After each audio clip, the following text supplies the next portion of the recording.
Айкезбе. Әлі де болса сыр ашылмаған адамзатқа жұмбақ құбылыстардың бірі. Мұндай індеті бар жандар ұйқы кезінде адам баласына тың әрекеттер жасап, есін жиған уақытында өзінің бұл ісіне жауап бере алмайды.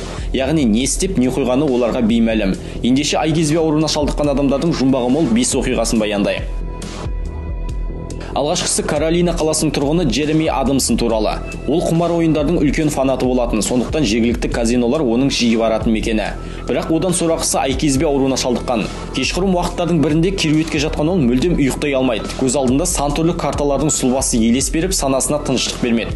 Кенет орнынан атып тұрған Джереми ұйықтайтын киімімен тура казиноға қарай тартады. Ойын-сауық мекеніне мынадай кейіппен келген оған казино басшысы таңдана қарап, қылықтарына күмәнданады. Бірақ үстел басына келіп ойынға еніп кеткен екен. Өзінің қолындағы бар сумасын, 10 000 долларын еш аянбай бәске тіккен. Крупе бәсті қабылдап айналмалы орамды іске қосады. Ал ол тоқтаған сәтте барлығы таң-тамаша күйде.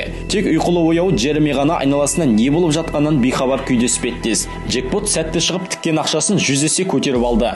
Крупе 30-ын қолма-қол санап бергеннен соң ақшасын алған Джереми мүлдем ешнәрсе болмағандай үн-түнсіз үйіне ұйықтауға қарай аттанады. Ал ертесі отбасы мүшелері осыншама ақшаға көміліп жатқан Джеремиді көріп таңданыстан ауыздары ашылады. Аустралиялық бикеш дәл осы індетпен жиі ауыратын. Кейде қара түннің ішінде қала көшесін кезіп, бейтаныс жігіттермен жыныстық қатынасқа түсетіні бар. Сүйген жігітін жиі мазалайтын сұрақ қызының ауласында неліктен қолданылған мүше қаптар өте көп. Күндердің күнде құрбысын бақылау үшін көшеге шыққан ол өз көзіне өзі сенбеді. Үй жанындағы шөп арасынан оны өзге жігітпен жақын қарым-қатынасын көріп қалады. Артынша қыз психологтарға көрініп, нәтижесінде емделген көрінеді. Эмили атты кішкентай қыз жын шайтандар мекен еткен тастанды нысанның жанында тұратын. Бір күні ұйқылы ояу есін білмес күйде дәл осы бағытқа қарай қадам басады. Ата-анасы тас ұйқыда және қыздарының шығып кеткендігінен бейхабар әрине.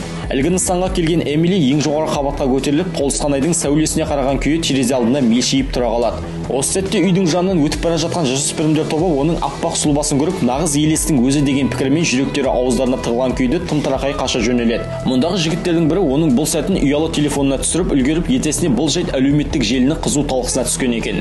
Қызық, Эмилидің бұл үрейлі суретін көрген ата-анасы қандай күйде болды екен? Патрик Льюис атты мына кейіпкер қарапайым ғана өмір сүретін фермер.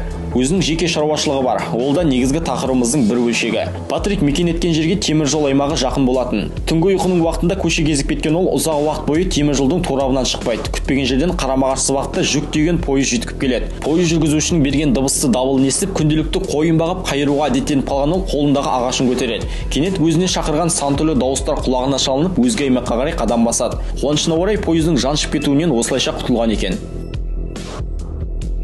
70 жастағы Джеймс Кюренстің айкезбелікке шалдыққанына соңғы 20 жылдың көлемі. 1998 жылы кезекті індеті кезінде ол көшеге шығып, өзімен бірге тек кішігірім ғана таяқшасын алады. Тоғайға қарай бет алып, ақыры бұл жақтан кері қайтуы мұңға айналды. Ал ертесі күні есін жиған ол айналасын қоршаған құжынаған қолтырауындарды байқайды. Жүрегі аузына тығылған оның жан айқайы мен жоғары сермеген таяқшасы ғана жақын маңайдағы полиция қызметкерін көмекке шақырады.